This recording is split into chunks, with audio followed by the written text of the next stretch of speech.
This video is a comparison between the D500 and the Fuji X-t2.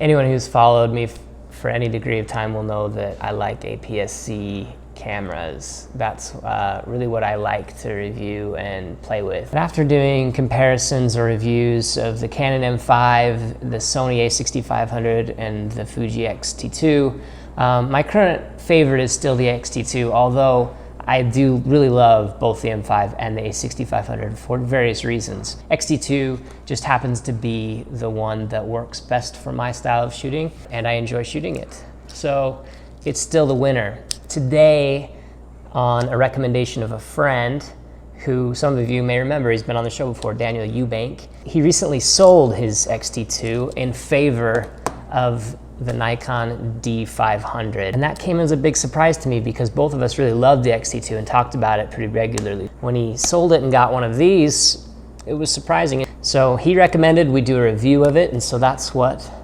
I'm going to do today. I understand that these are different, categorically different cameras. One is a mirrorless and one is a DSLR. To me, that doesn't matter. I don't really care. For others, that's gonna matter. Another disclaimer I wanna make is that I'm not an expert on this camera. I've shot with the X-t2 and owned it for, I don't know how many months now, 4 or 5. I love this camera and I feel like I know it pretty well. I mean, there are experts out there that put my knowledge to shame, of course.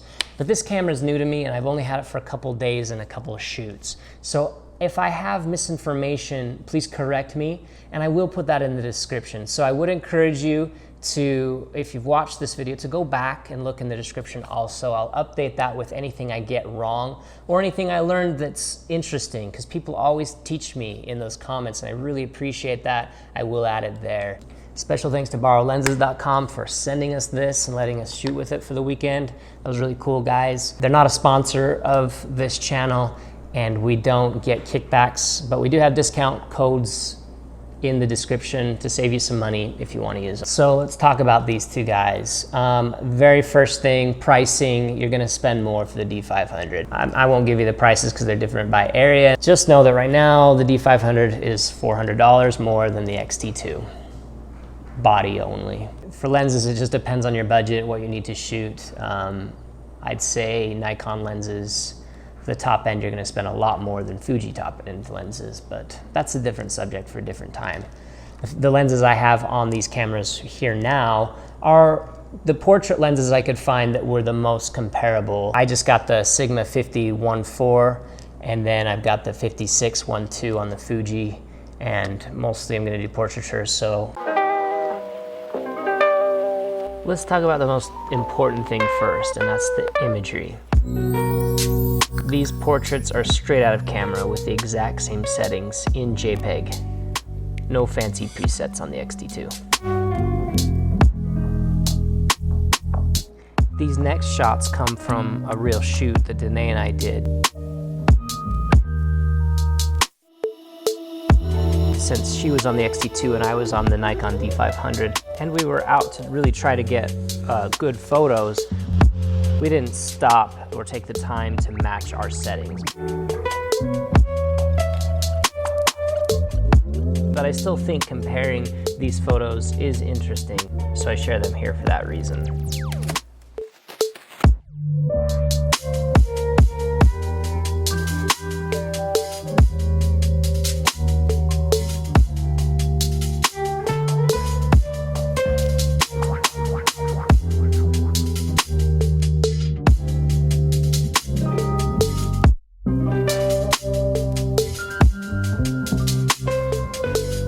I'm not gonna go in any particular order of feature, just whatever popped in my mind to test first. And the first thing that I wanted to test was continuous autofocus.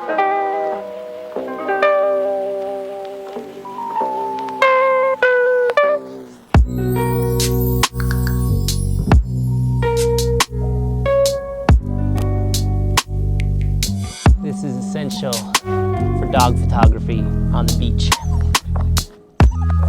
So I want to test out the continuous autofocus on these two cameras. To do that, I'm going to get some shots of my dog on the beach running towards me. First off, these lenses aren't necessarily the best for this kind of work. I'd normally want a little bit more of a telephoto lens, but so it's probably good enough for what I need to do though. There's been a ton of comparison on the X-t2 versus the D500 on continuous autofocus, but I do want to experience it a little bit for myself. So for that reason, we're gonna do it. The X-t2 has a lot going for it when it comes to continuous autofocus. A lot of forums that I've perused suggest that maybe it's better than the D500, but that's not something that I have time to really compare thoroughly. This is just a simple test that will show me personally what I think. I'll show you the results, but I'd encourage you to continue to research if that's something that you're really concerned about. Before conducting this test, I set up the D500's autofocus settings to match what I'd read in some forums about what settings pro sports photographers tend to use.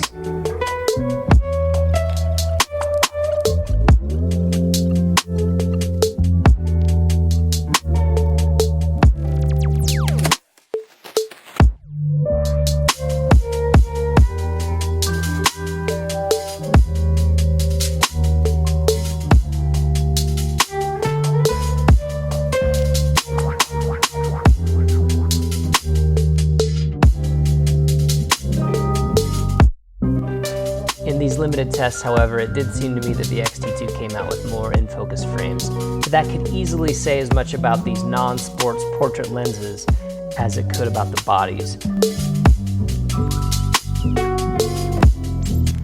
So if continuous autofocus and high-speed shooting is important to you, I'd encourage you to do more research on your own. The biggest limiting factor for the X-t2 is the lack of sports and wildlife lenses, powerful lenses that will allow you to get really in close to the subject. Fuji just hasn't created those yet, so until those are around, you know, it loses out when it comes to the arms race. Nikon's got years on it, so for now, if wildlife and sports is something you want to do seriously, D500 is probably a better pick, even though the X-t2 has incredible autofocus. The other problem with continuous autofocus on the X-t2 though is that it buffers out significantly sooner than the D500. The X-t2 is gonna buffer out at 27 frames when you're shooting uncompressed RAW, whereas Nikon D500, you're gonna get double that. Same with shooting JPEG. The X-t2 is gonna get around 83 frames before it buffers out, whereas on D500, you're gonna get around 200. So a substantial difference. And I do notice this, especially when I'm shooting and I forget to move to JPEG when I start doing some continuous autofocus high-speed shooting, and I realize really fast that I've forgotten to do that because it buffers out so quickly on the X-t2. And now I bring you the obligatory ISO test, presented to you without commentary.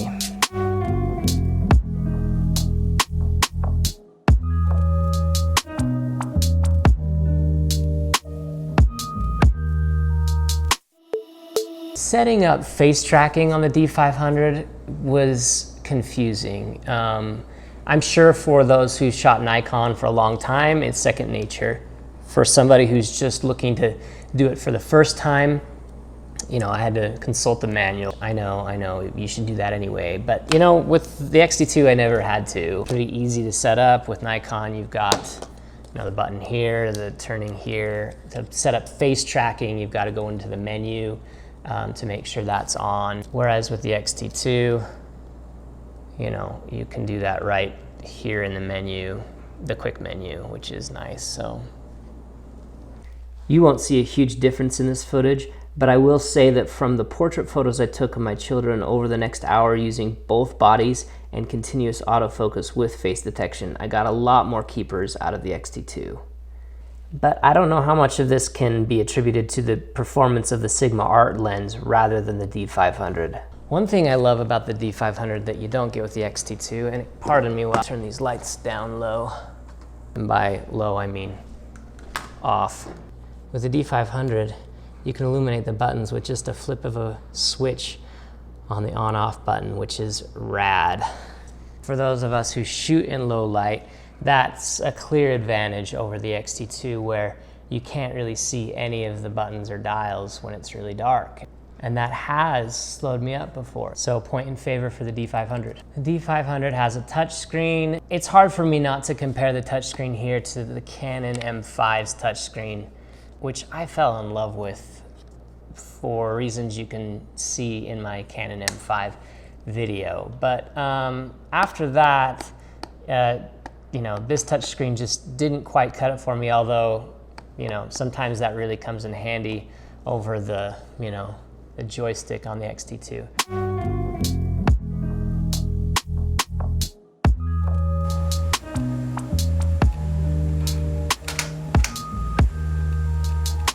Oddly, Nikon doesn't give you touch functionality in the menu. For metering, I'm not gonna get too much in depth. They're pretty comparable, but the D500 has one feature that the X-t2 does not, and that's highlight weighted metering, which is actually really cool. I like that feature. For those of us who shoot in aperture priority or whatever, that can be really helpful. I really wish it was on the X-t2 also for one particular reason, and that's that Fuji X-Trans files typically they do better in the recovering the shadows than they do recovering the highlights than, say, Nikon or Canon. They just don't recover the highlights super well. The X-t2 seems to win in the focus speed battle, but that may say more about the lenses. That Sigma lens just seems to bounce past the focus point and then back. I'm not sure, because I don't shoot Nikon, if that's a symptom of the lens or of the body. So if, you know, those of you who know more about it, I'd love to hear comments. But I do know one thing, and that is that this X-t2 nails focus. Another thing I like about the D500, and it's the little things. With the X-t2, I bump this diopter regularly when I'm adjusting shutter speed. And that can be a little bit frustrating because that can really interrupt what I'm doing. That can mess with your chi as a photographer. But here on the D500, obviously everything's spaced apart a lot better, so you're very unlikely to bump this diopter.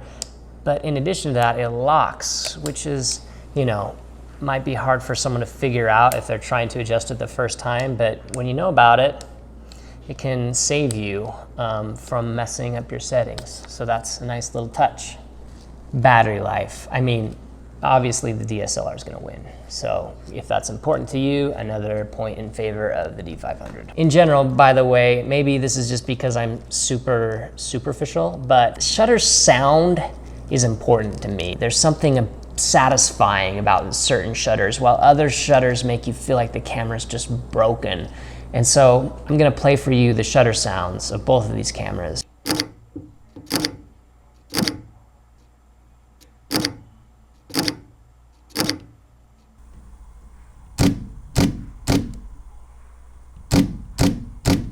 I have to say I like them both a lot. They're extremely satisfying shutter sounds.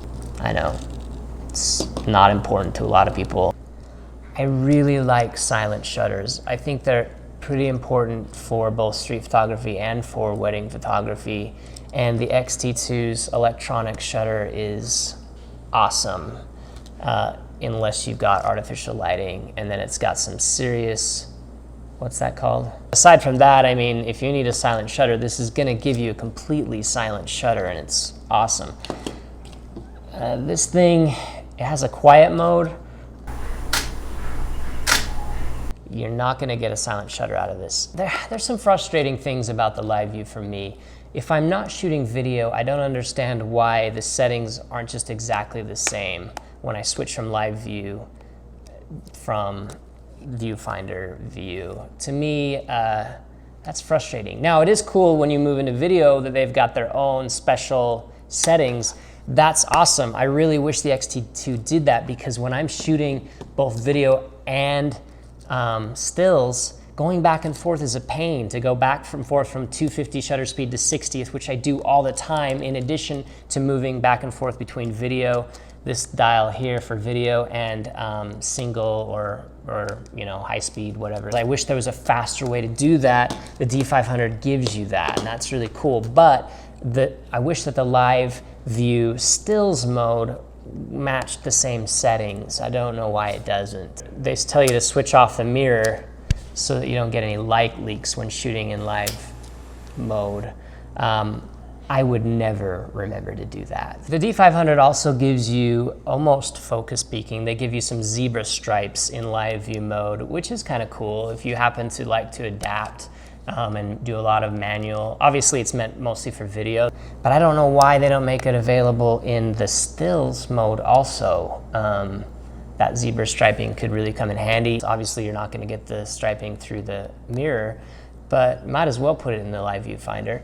It's not gonna compete with, you know, focus peaking here. So if you wanna adapt lenses, obviously you're gonna have, you know, a lot more fun and success if you're gonna use a mirrorless option. Another small thing, the X-t2 gives you a histogram when shooting, whereas the D500, the histogram is only available in playback. It's a small thing, but I appreciate having the histogram when shooting. Two things that are very important to me, extremely important to me, that I haven't talked about yet. One is shooting experience, and the other is weight and profile. And these two things are so important to me that they're the reason why I would continue to choose the X-t2 over the others. These may not be the most important factors for you, so don't take this to mean I'm suggesting that you should buy the X-t2 instead of the D500. But for me, shooting experience, it's just so fun to shoot with the X-t2. Not everyone finds that same enjoyment. You know what I found though? I found that people who tend to enjoy shooting the X-t2 also tend to enjoy shooting old film cameras.